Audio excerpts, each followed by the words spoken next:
सरकार इतनी सारी योजनाएं लेकर आई है, आयुष्मान कार्ड इतनी अच्छी योजना लेकर आई सरकार। तो अच्छा, जब आपने आयुष्मान कार्ड की बात की है तो आज हम जब मलखान सिंह हॉस्पिटल गए थे वहाँ हमने जाकर देखा कि जब हमने उनसे बात की कि आयुष्मान कार्ड बन सकता है तो उन्होंने कहा कि ये कंप्यूटर ही ख़राब। तो ये सुविधाएं और ये सारी चीज़ें, और कटपुला के पास लगभग साल भर होता जा रहा है और वहाँ इतने गहरे गहरे गड्ढे हैं कि आपको कबर खोदने की ज़रूरत नहीं है। अगर किसी को दफनाना चाहो तो उन गड्ढों में दफना सकते हैं। इस तरह के वहाँ गड्ढे हैं। नहीं, गड्ढे तो वास्तव में हैं। अब क्या कहा जाए, भारतीय जनता पार्टी की सरकार जो उत्तर प्रदेश की है वो तो विकास चाहती है, विकास कराती है। नमस्कार, आप देख रहे हैं अवतार न्यूज और मैं आज आपको एक ऐसे नेता से मिलवाना चाहूँगा। कहा जाता है पूरा शहर उनको लाइफ लाइन के नाम से जानता है। काफ़ी सालों से बीजेपी को अलीगढ़ में चमकाने वाले हमारे ऐसे मानव महाजन यहाँ मौजूद हैं। मैं पूछना चाहूँगा क्योंकि कहीं ना कहीं 2022 के चुनाव नज़दीक हैं, तो किस तरह से पार्टी रणनीति बना रही है, वह किस तरह से तैयारियां कर रही हैं चुनाव की, क्या कहना चाहेंगे? नमस्कार। सबसे पहले तो मैं धन्यवाद देना चाहूँगा कि भाई एक तो हैप्पी और दूसरे राजा दोनों ही मेरे सामने हैं आज, और आज इन्होंने मुझ जैसे एक साधारण से कार्यकर्ता को अपने इस लोकप्रिय चैनल के लिए चुना है। मैं बहुत बहुत धन्यवाद देना चाहूँगा। आपने कहा कि मुझको लाइफ लाइन कहा जाता है। देखिए, मेरा मानना है कि जो काम आपको जिसने दिया है, ईश्वर ने हमें काम दिया है लोगों की सेवा करने का, तो वो काम यदि हम नहीं करेंगे तो ईश्वर हमसे काम छीन लेगा। अब लोगों को नौकरी मिलती है उनका काम करने के लिए, अगर आप उसकी बॉस की नौकरी ठीक नहीं करेंगे, बॉस नौकरी छीन लेगा। तो हमारा बॉस कौन? हमारा बॉस है ऊपर वाला। ऊपर वाले ने हमको नौकरी दी है कि आप जाइए लोगों की मदद करिए। तो ये भी बड़े सौभाग्य की बात है ये भी कि ये जिम्मेदारी भी हमको मिली, तो हम इसको अपना सौभाग्य मानते हुए बॉस के आदेश का पालन करते हैं। अच्छा मानव जी, ये कहा जाता है कि थाने चौकी में अगर किसी भी तरह की कोई भी घटना होती है वहाँ गुप्त रूप से मीडिया सबसे पहले पहुँचती है, लेकिन आप मीडिया से भी पहले वहाँ पहुँच जाते हैं। लोगों का भरोसा और विश्वास, ये दो शब्द ऐसे हैं जिन पे पूरी कार्यप्रणाली हमारी निर्धारित है। हमारे जो कार्यकर्ता हैं, हमारे जो भाई बंधु हैं, वो अलीगढ़ के हर जगह मौजूद हैं और उनको मुझ पर भरोसा है कि वो मुझे सूचना देंगे तो मैं तुरंत वहाँ पहुँचूँगा। और मैं कोशिश करता हूँ। और हैप्पी राजा जी, मैं एक बात और बता दूँ अपने आप के विषय में। देखिए, दिन में तो कई बार ऐसा हो सकता है कि 2, 4, 5 मिनट में मेरा फ़ोन एक बार को कभी कभार ऐसा हो जाता है कि कॉल बिजी चल रही हो, लेकिन रात को 11 बजे से लेकर और सुबह 6 बजे तक का ऐसा समय होता है। अधिकांश लोगों के नंबर बंद होते हैं, लेकिन यदि आप मेरा नंबर कभी मिलाएंगे तो आपको पहली कॉल में मेरा नंबर उठेगा और 10 मिनट लगेंगे मुझे अलीगढ़ के किसी भी कोने पर पहुंचने में। क्योंकि मैं जानता हूं कि रात में जो व्यक्ति फ़ोन करता है, आप सोचिए कितनी इमरजेंसी की स्थिति होती होगी, तभी फ़ोन करता है। तो ये मैं सौभाग्य मानता हूँ कि मुझ पर सूचना आती है और मैं कोशिश करता हूँ। और जब जाता हूँ वहाँ पर, देखिए मीडिया, आपने कहा मीडिया पहुँचता है।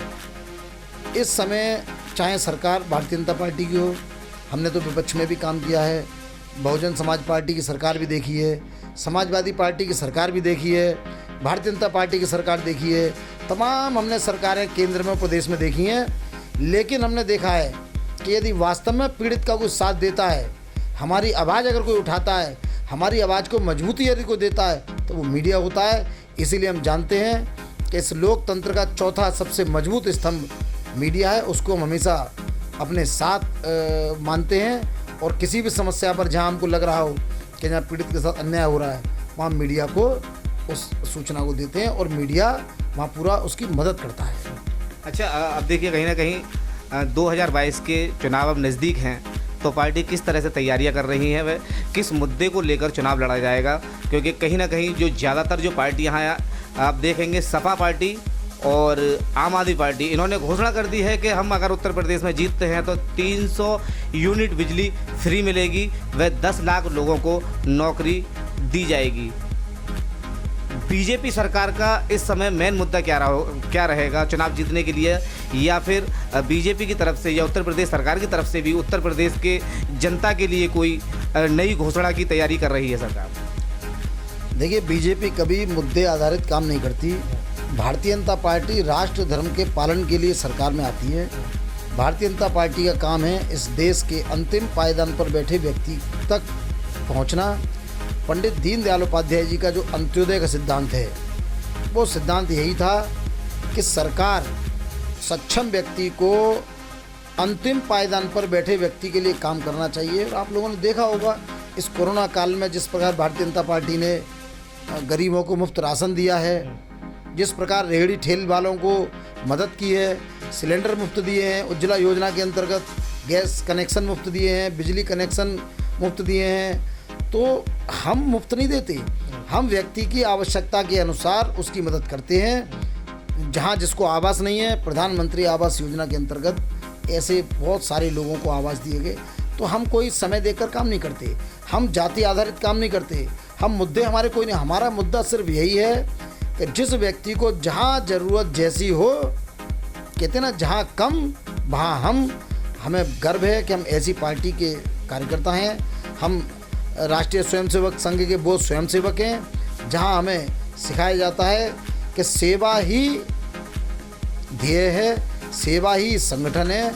हम राजनीति में केवल और केवल सेवा के माध्यम से, सेवा के उद्देश्य से आए हैं। और राजनीति तो मात्र एक माध्यम है लोगों की सेवा करने का, उसी माध्यम से लगे हुए हैं। रही बात देखिए, आपने कहा सपा और बसपा और आम आदमी पार्टी। देखिए, किसी को बिजली मुफ्त देना, किसी को कुछ देना, ये केवल एक छोटा लालच होता है। हम अपने प्रदेश को कमज़ोर करें, हम अपने देश को कमज़ोर करें और हम लोगों को इतना मुफ्तखोर बना दें, तो ये संस्कार, ये कार्यप्रणाली हमारी पार्टी की नहीं है। हमारी पार्टी को यदि लगेगा कि हाँ किसी को बिजली की मुफ्त आवश्यकता है, बिजली देंगे उसको। मतलब ऐसी कोई घोषणा नहीं की जाएगी सरकार की तरफ से, जो आम आदमी पार्टी ने और सपा सरकार ने कर दी है कि 10 लाख नौकरी युवाओं को और 300 यूनिट की बिजली दी जाएगी, इस तरह की। देखिए, कहीं ना कहीं आपने देखा होगा कि जब चुनाव नज़दीक होते हैं तो पार्टियां एक ऊधम के तौर पर, मैं यही कहना चाहूँगा, कहीं ना कहीं हिंदू और मुस्लिम की राजनीति यहाँ उत्तर प्रदेश में सबसे ज़्यादा देखी जाती है। इस पर क्या कहना चाहेंगे आप? इस देश का विकास यदि करना है तो हिंदू मुसलमान वाली हमको धारणा बदलनी पड़ेगी। मैं अपने अलीगढ़ शहर के बारे में बताता हूँ, क्योंकि मैं अपने अलीगढ़ शहर से बड़ा प्रेम करता हूँ और मैंने अपने अलीगढ़ शहर को पिछड़ते हुए देखा है। जितनी इस शहर में गुंजाइश है, हमारे एनसीआर के नज़दीक है, जितनी शहर में गुंजाइश है उतना इस शहर में विकास नहीं हुआ। उसका कारण है हैप्पी जी कि पिछले आप देखिए जनप्रतिनिधियों को जाति आधारित जीत कर आए हैं। हमारे जमीरुल्लाह हैं, वो कहते थे 1 के बदले 10 मारेंगे, विधायक बन गए। कोई केवल जाति धर्म के आधार पर विधायक बन जाता है। मेरा मानना है कि शहर को विकास चाहिए। इस शहर में इतनी सारी गुंजाइश है। देखिए, सरकारी शिक्षा, सरकारी चिकित्सा, आज व्यक्ति क्यों काम करता है? इसके बच्चे पढ़ें, बीमार हो जाए तो उसका अच्छे से इलाज हो। प्राइवेट अस्पताल और प्राइवेट स्कूलों की स्थिति आपको पता है। दूसरी सबसे बड़ी बात, जाति ने इस हमारे शहर को इतना नुकसान किया है। ये ऐसा पहला शहर है, देखिए बड़े आश्चर्य की बात है, आपने देखा होगा सब्जी मंडी होती है, लोग सब्जी मंडी में सब्जी खरीदने जाते हैं, मंडी कभी सब्जी बेचने नहीं आती। आप भदोई का कालीन ले लीजिए, जहाँ जो उत्पाद बनता है लोग वहाँ खरीदने आते हैं, लेकिन जो हमारे शहर का दुर्भाग्य है और मुझे बड़ा अफसोस है कि हमारे जनप्रतिनिधियों ने इस ओर ध्यान नहीं दिया बिल्कुल भी। ना आपके ने दिया, ना पूर्व के जनप्रतिनिधि ध्यान दिया कि यहाँ ताला हार्डवेयर की इतनी बड़ी मंडी है। पूरे विश्व में हमारे अलीगढ़ का ताला हार्डवेयर जाता है। छोटी छोटी इकाइयाँ घर घरों में लगी हुई हैं। आप चाहे पला रोड ले लीजिए, गुलर रोड ले लीजिए, ITI रोड ले लीजिए, नौरंगाबाद छावनी ले लीजिए, घर घर में ताला, चाबी, हैंडल बनते हैं। लेकिन अलीगढ़ में खरीदार खरीदने नहीं आता। अलीगढ़ के लोगों को पूरी दुनिया में बेचने जाना पड़ता है। मैं कोशिश करूंगा, देखिए चूँकि हम चुनावी वायदे नहीं करते, लेकिन ये दर्द हमने महसूस किया है। आज मलखान सिंह चिकित्सालय इतना बन के बड़ा खड़ा हुआ है, आज सरकारी स्कूल एक से एक अच्छे बन, लेकिन गुणवत्तापूर्वक शिक्षा पर हम लोगों ने ध्यान कम दिया है। यदि हम कोशिश करते तो इस महामारी में हम अपने अस्पतालों को बहुत अच्छा बना सकते थे, स्कूलों को अच्छा बना सकते थे। अलीगढ़ में एक बिजनेस ट्रेड सेंटर की बहुत आवश्यकता है, जैसे यहाँ पर बिजनेस ट्रेड सेंटर बनेगा तो अलीगढ़ के जो छोटे छोटे, अब आप देखिए बड़ा उद्योगपति है, बड़ा ताला हार्डवेयर वाला है, वो चीन, जापान, अमेरिका अपने उत्पाद को बेचने जा सकता है, लेकिन जो एक मिडिल क्लास व्यक्ति है वो तो नहीं जा पाएगा। वो बड़े मगरमच्छ उससे खरीद लेते हैं जहाँ, तो वो बेचारा छोटा जो मिडिल क्लास जो व्यापारी है ताला हार्डवेयर का, वो बड़े मगरमच्छों के लिए काम करता है। तो हम क्यों ना उनको प्रोत्साहन दें। हमारी सरकार भी कहती है सबका साथ, सबका विकास, सबका विश्वास। तो क्यों ना हम अलीगढ़ में एक ऐसा ट्रेड सेंटर बनाएं जहां मिडिल क्लास व्यापारी अपने उत्पाद को प्रदर्शित कर सके और पूरी दुनिया का खरीदार वहां आए और उसको जो ताला अच्छा लगे, जो हैंडल अच्छा लगे, जो हार्डवेयर सामान अच्छा लगे, वो वहाँ से खरीदे। यदि हम ऐसी योजना बना पाए तो निश्चित रूप से अलीगढ़ का व्यापार बहुत डेवलप होगा, और अलीगढ़ का व्यापार डेवलप होगा तो अलीगढ़ कहीं ना कहीं ऊंचाइयों पर पहुंचेगा। सरकार का जो मुख्य काम होता है शिक्षा, सुरक्षा और स्वास्थ्य, कहीं ना कहीं अलीगढ़ में ये सारी चीज़ें फेल होती हुई दिख रही हैं। आपने देखा होगा, आप किसी भी अस्पताल में अगर जाएंगे सरकारी में, जैसे दीनदयाल रहा या फिर मलखान सिंह रहा, वहाँ ना तो दवा उपलब्ध है और ना ही वहाँ जो मरीज आते हैं वो काफ़ी परेशान रहते हैं। इस तरह की घटना देखी जाती हैं। और बात आती है सड़क की, क्योंकि सड़क में भी काफ़ी ज़्यादा जगह जगह आपको गड्ढे देखने के लिए मिलेंगे। आपने ये भी देखा होगा कि आपके पास ही ये मीनाक्षी जो पुल है, यहाँ पर एक अवैध रूप से डिवाइडर बन चुका है, जिससे लगभग 20 से अधिक हादसे यहाँ हो चुके हैं। इन पर किसी जनप्रतिनिधि की नज़र क्यों नहीं है, या फिर ये इसको हटाना नहीं चाहते, या अलीगढ़ में जो कमजोरियाँ हैं उनको क्यों नहीं ख़त्म करना चाहते? देखिए, जनप्रतिनिधि चाहे कोई भी हो, जनता जहाँ जागरूक होगी, जहाँ जनता जागरूक होगी वहाँ जनप्रतिनिधियों को सुननी पड़ेगी। और मैं तो जनता से ही आह्वान करना चाहता हूँ। आपने शिक्षा की बात उठाई, चिकित्सा की बात, सड़कों पर गड्ढों की बात उठाई। जनता यदि जागरूक होगी तो सरकार चाहे कोई भी हो, जनप्रतिनिधि को काम करना पड़ेगा और करना पड़ेगा।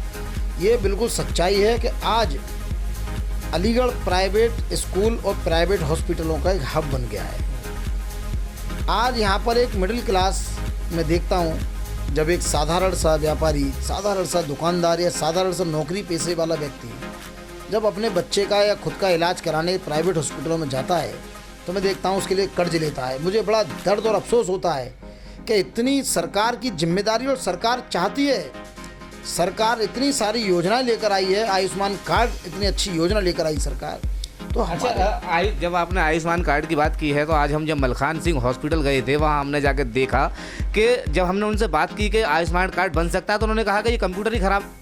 तो ये सुविधाएं और ये सारी चीज़ें, और कटपुला के पास लगभग साल भर होता जा रहा है और वहाँ इतने गहरे गहरे गड्ढे हैं कि आपको कब्र खोदने की ज़रूरत नहीं है। अगर किसी को दफनाना चाहो तो उन गड्ढों में दफना सकते हैं। इस तरह के वहाँ गड्ढे हैं। नहीं, गड्ढे तो वास्तव में हैं। अब क्या कहा जाए, भारतीय जनता पार्टी की सरकार जो उत्तर प्रदेश की है वो तो विकास चाहती है, विकास कराती है। अब क्यों नहीं हुआ है, तो आने वाले 4 महीने बाद, 5 महीने बाद चुनाव हैं। सरकार तो काम कराना चाहती है, सरकार बहुत सारी योजनाएं दे रही है, लेकिन जनता को भी जागरूक होना पड़ेगा।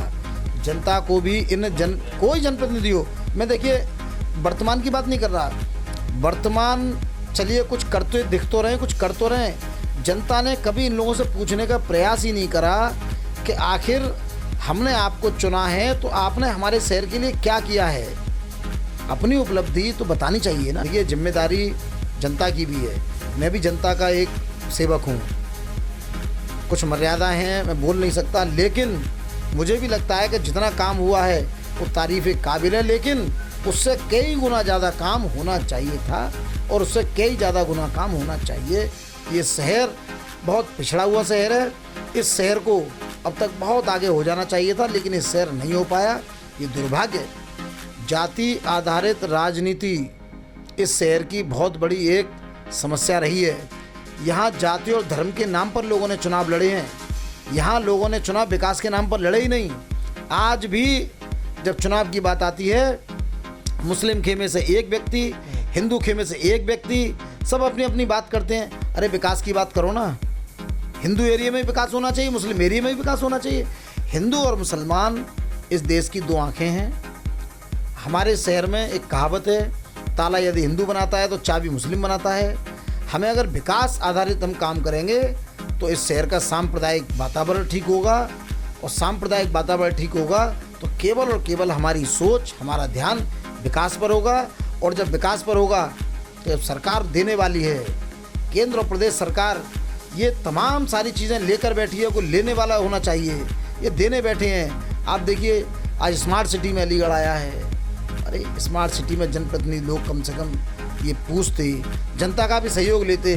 जिस जनता के लिए सेंटर पॉइंट बना, आज सेंटर पॉइंट पे इतनी तोड़ फोड़ की, सेंटर पॉइंट पर करोड़ों रुपए लगाया है स्मार्ट सिटी के नाम पर। अरे कभी सेंटर पॉइंट वालों से भी तो पूछ लेते कि भाई आप क्या चाहते हो। आप तोड़ दिया, उन्होंने स्वीकार कर लिया तोड़कर।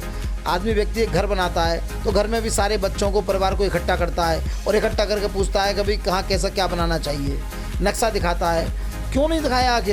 आखिर सरकार इतना पैसा दे रही है, ये लोग क्या कर रहे हैं? इन्होंने क्यों नहीं पूछा? इन्होंने क्यों नहीं लोगों से राय ली कि भाई आखिर हम स्मार्ट सिटी के नाम पर, मैंने कहा था इनसे, मैंने जब शुरू में स्मार्ट सिटी के नाम पर बैठकें हुई थी तो मैंने कहा था कि आप अलीगढ़ की एक रोड डेवलप कर दीजिए और उसको लोगों को दिखाइए, एक चौराहा डेवलप करिए, लोगों को दिखाइए कि हमारा कंसेप्ट ये है, लोगों को पसंद आएगा। अलीगढ़ में अतिक्रमण हटाने के नाम पर जब जब इन्होंने किया है, लोगों ने अपना कहते हैं ना खून का घूंट पीकर स्वीकार किया उसको, ये सोच कर कि वो अच्छा करेंगे कुछ।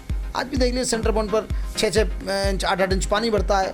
पैदल चलने के लिए 1-1 फुट ऊँचे वो बना दिए हैं। जो पानी स्टेशन रोड की ओर निकलता था, केवल एक रोड पर पानी भरता था स्टेशन रोड पर, आज वहाँ जब उन्होंने 1-1 फुट ऊँचे बना दिए, पानी में ही भरा रहता है।